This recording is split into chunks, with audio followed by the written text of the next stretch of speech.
Are you sick and tired of being poor? Well, if you are, you've come to the right place because today I'm going to give you a formula which will allow you to make millions from the comfort of your own living room. Let's get straight into it. Hey guys, Hook to Clash here, and with the new update making army training completely free, if you go into your barracks, you can now see it just shows the number of troop spots rather than the elixir cost, because troops are entirely free. And this is one of the best changes they've brought in years, in my opinion, because it means the farming army you choose is entirely dependent on your Clash lifestyle. And today I'm going to show you which army you should use at each town hall dependent on your lifestyle. At town hall 2 to 6, the game stays pretty similar throughout. Defenses are really low level and don't hit that hard, and that's why I would recommend using Giant Arch for town hall 2 to 6. It's pretty quick to train. Obviously you don't have as much troop space at town hall 2 to 6, so everything's quick to train. But pretty quick to train, and it's pretty effective because have a look at these giants here. There's just not enough damage on the base to take it out. This wasn't the most pretty hit I've ever done, but it was always going to get the job because there's just not enough damage. I keep on saying this. So yeah, just a mixture of giants, barbs, archers, wall breakers, and I like bringing gobs. As you can tell, they're putting in good work on the top side. Is absolutely best. Just make sure you deal with the CC, you pull it out early, deal with it, whether it be with like 20 archers, and that you get the mortar down quickly, and you will find yourself wrecking bases. But if you don't want to use this army, you prefer to use something a bit aerial, I've got an alternative for you. If you're finding bases at your level have a few lower level air targeting defenses like you see on this base here, then I recommend loons and archers. Honestly, you're going to fail hard with this army more than the other one, because if there's defensive CC troops, you're in a lot of trouble. Or if there's really good air defenses or arch towers, you're in trouble. But as you can tell on this base, it really didn't stand a chance. So those are the two main armies for Town Hall 2 to 6. Let's move on to Town Hall 7 and 8, where the farming really begins. Town Hall 7 and 8 is where the farming really begins, and you find out what type of farmer you are. So you're either going to be a boost farmer, where you play for an hour or two at a time, normally using a training potion to get as much loot as possible, or the come and go, where you do 2 attacks per hour, leave, and then come back in an hour's time. If you are a boost player, then obviously Barch is the way to go. This army is amazing at getting rid of those dead bases which have full elixir collectors, and the training time for it is super fast. You're going to get so many attacks done, you're going to make so much loot. However, if you prefer to absolutely destroy bases, then rather than filling up these camps with 200 individual troops, train up 10 dragons, a couple of rages, and a heal, and you will wipe every base at Town Hall 7 to 8. Dragons are so unbelievably overpowered. Just put them in a line, and you're going to get so much loot. Unfortunately, I don't have a replay for you all because I don't have a Town Hall 7 or 8. But these two armies are absolutely the two best, and let's move on to Town Hall 9. Now, at Town Hall 9, the same thing actually applies in terms of Barch. In fact, Barch is usable from basically Town Hall 2 to Town Hall 14, so I won't bring it up in the next ones, but generally, Barch is the best, or when it comes to Town Hall 11 onwards, the second best boost farming army. Quick training, easy to get loot. Now, as you can tell here, I didn't really talk about it in the last one, but bringing lightning spells with it, because you can use those lightning spells to take out mortars that do horrific damage to your barbs and your archers. Use it to take them out so you can get maximum loot. But yeah, this army, you're not going to triple any bases at any town halls with it, but you're going to get consistent loot throughout. In saying that though, my favorite army personally to farm with at Town Hall 9 is Lunian. Now, why is that? Because Lunian has dual purpose, is what I'm going to use for the terminology of it. You can use Lunian to just snipe the collectors on the edge of the base, like I'm doing in this attack here. Or if I wanted to, I could spam all the balloons in a line, use all my spells, and probably triple this base, or at least get very close and get most of the loot.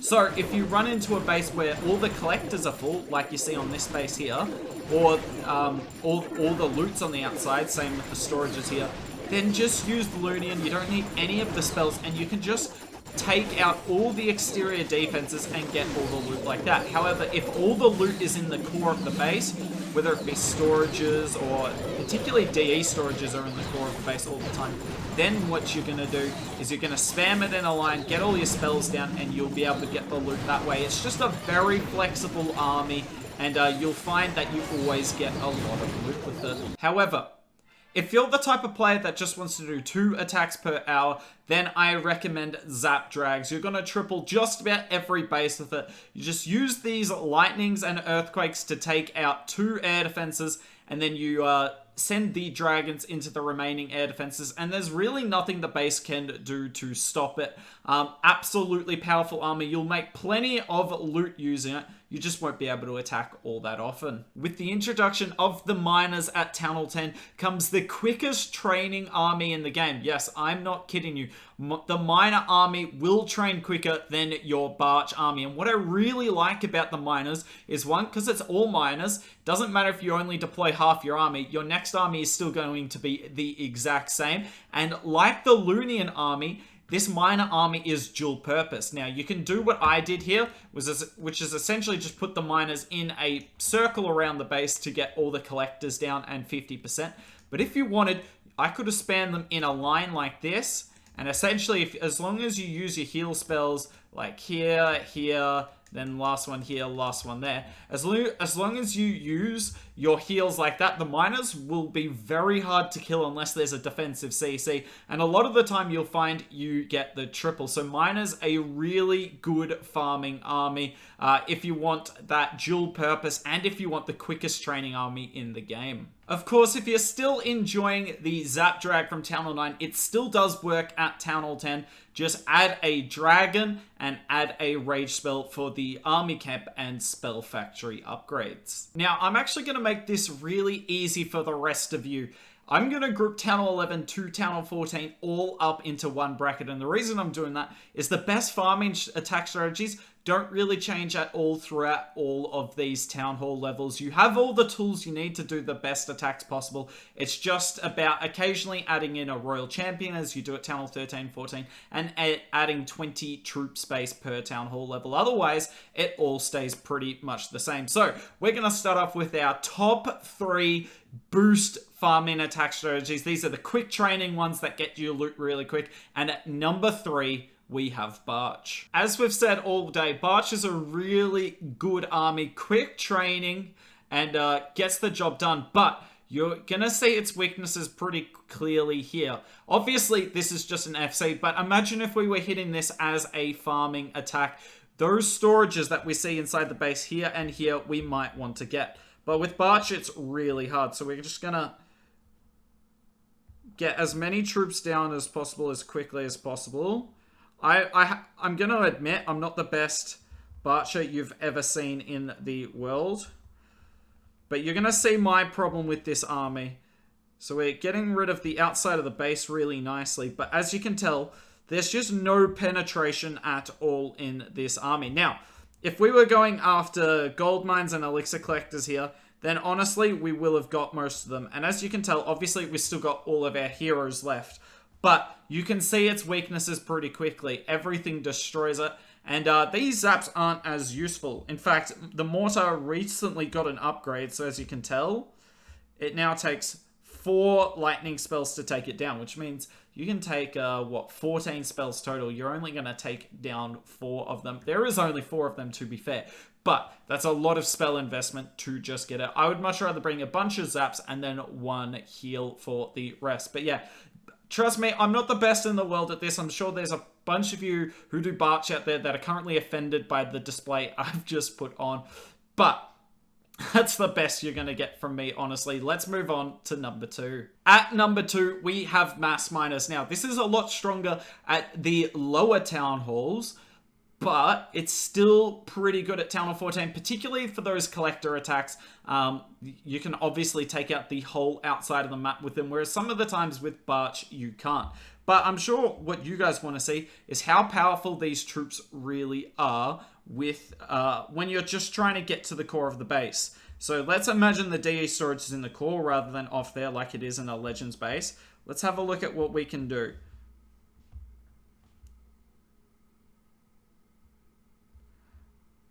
Make sure your warden's on ground. Trust me, I literally did an attack with this about 2 minutes ago, and I can tell you the warden was on air and I looked a little silly.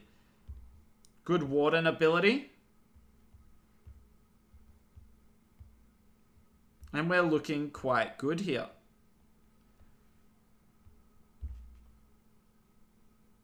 Unfortunately, that heal just misses.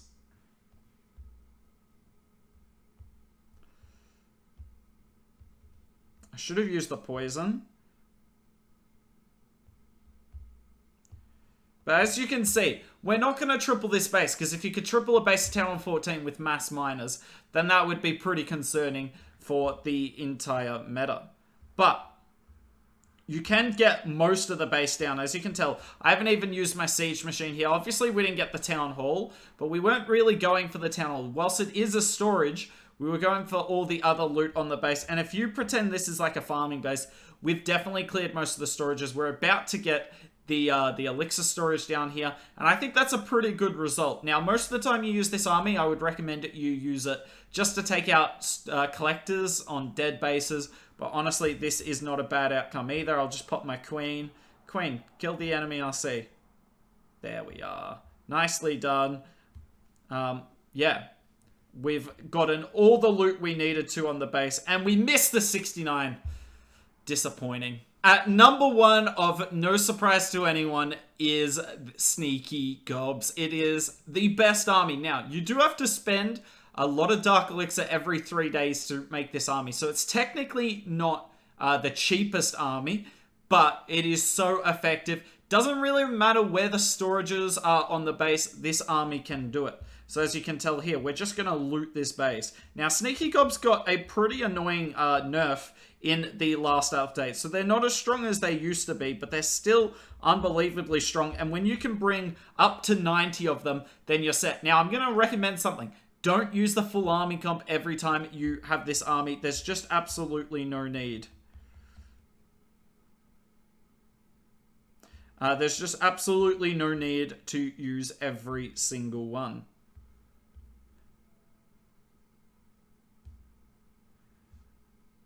Look at all these skellies. But yeah, use the haste spells.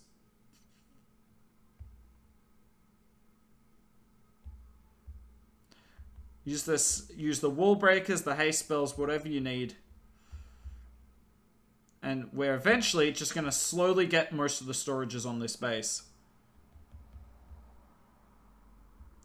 Now, obviously, can't get that one unless I want to use a jump for it. But that's fine. That is fine. So we get all that down. Now we're just looking for all the giant bombs on base. Sorry, I'm not doing a good job of looking at the camera. You really have to concentrate with this army. But that's fine. Obviously, builder huts are a bit of a nightmare some of the time. But here's the point of the jump. Just look at this. We can get straight to the town hall now.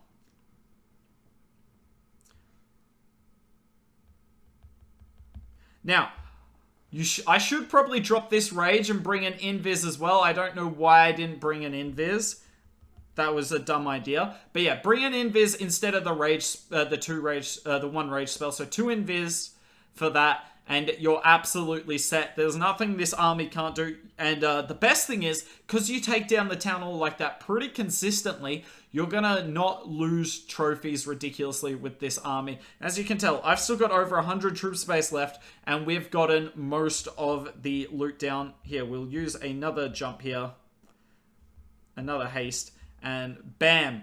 That is most of the base looted. So there's the top 3 boost armies. Let's move on to the top 3 come and go armies. At number 3, we have literally any Queen Charge army comp in the game. I'm not really going to narrow it down because there's so many different types of Queen Charge. You have Hybrid, you have Lalo, Dragon Rider. You can even do Baby Drag is a good army. But I'm leaving this at number 3, and the reason it's not high is, yes, it's very good at tripling bases, but they're very hard attacks to do. Obviously, if your heroes die, that hurts you for the next attack some of the time. But the main thing is, they're just... If you spend every single farming attack doing really difficult armies, you're going to get worn down. I feel like part of the pleasure of doing farming is just the chill aspect of it. I had to put Queen Charge in here because obviously Queen Charge is very strong, and if you want to triple a base like most do with the come and go method, then Queen Charge, whatever Queen Charge you do, is going to be very strong. But you're not going to have a lot of fun doing it because it's brutal.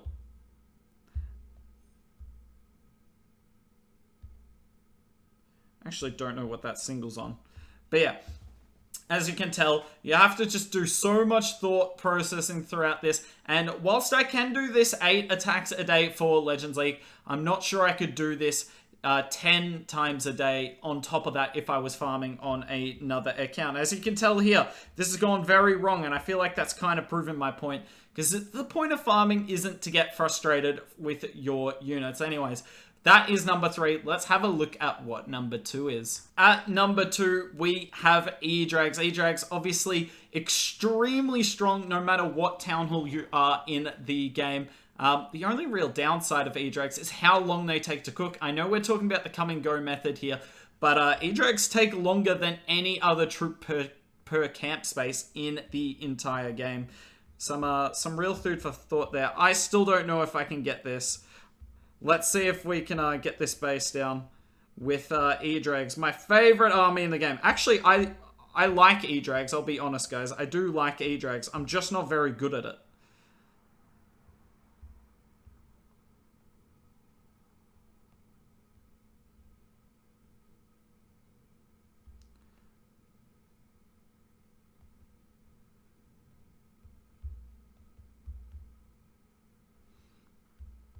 See if we can get this done.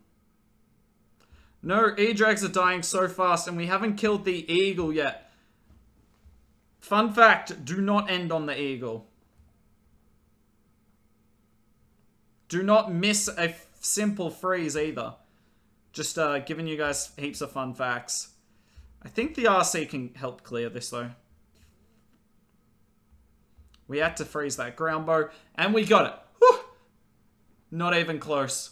Not even close. But we still have 2 E-Drags up, to be fair. But yeah, this army is seriously strong. And it's fun. And it's kind of, it's not simple.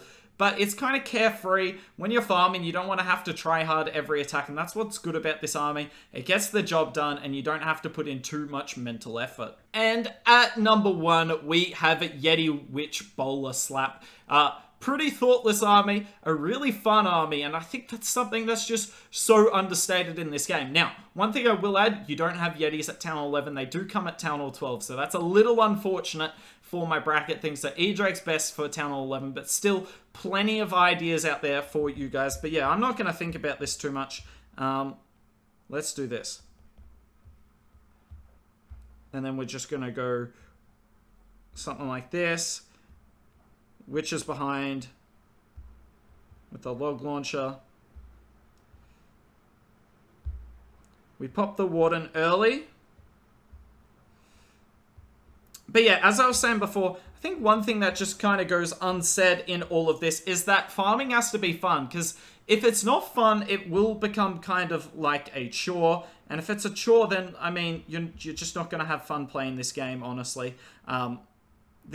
Like, farming needs to be fun. Yeah. And I think it's just a really good time to de-stress, particularly for me. I'm actually having a lot of fun. This isn't the first hit I've done with this army, because it's just fun. You just put the troops down and see, you're always going to take out a lot of the base. You're always going to get good loot if you're farming, and you're going to have fun. Because, yeah, if you're not having fun, then then you're not gonna get a lot of enjoyment out of doing 100+ farming attacks that you have to do at every town hall from Town Hall 11 to 14, because the upgrade costs are quite simply ridiculous. But if you can have a bit of fun whilst you're doing it, then the upgrade costs won't feel so severe. I can't believe I'm about to say this, but we might triple this if we can get this queen down. I'm going to be honest, this isn't the first time I've used this army on this base, and we didn't triple it the first time. But we've absolutely crushed it here. Look at that! We're getting better, having a bit of fun. But yeah, let me know in the comments below. What do you think of this farming guide? Is there anything you disagree with? I'd love to hear all your opinions. I hope I kept it short and concise enough for you all. That's it from me, though. Have a nice day, and maybe I'll see you soon.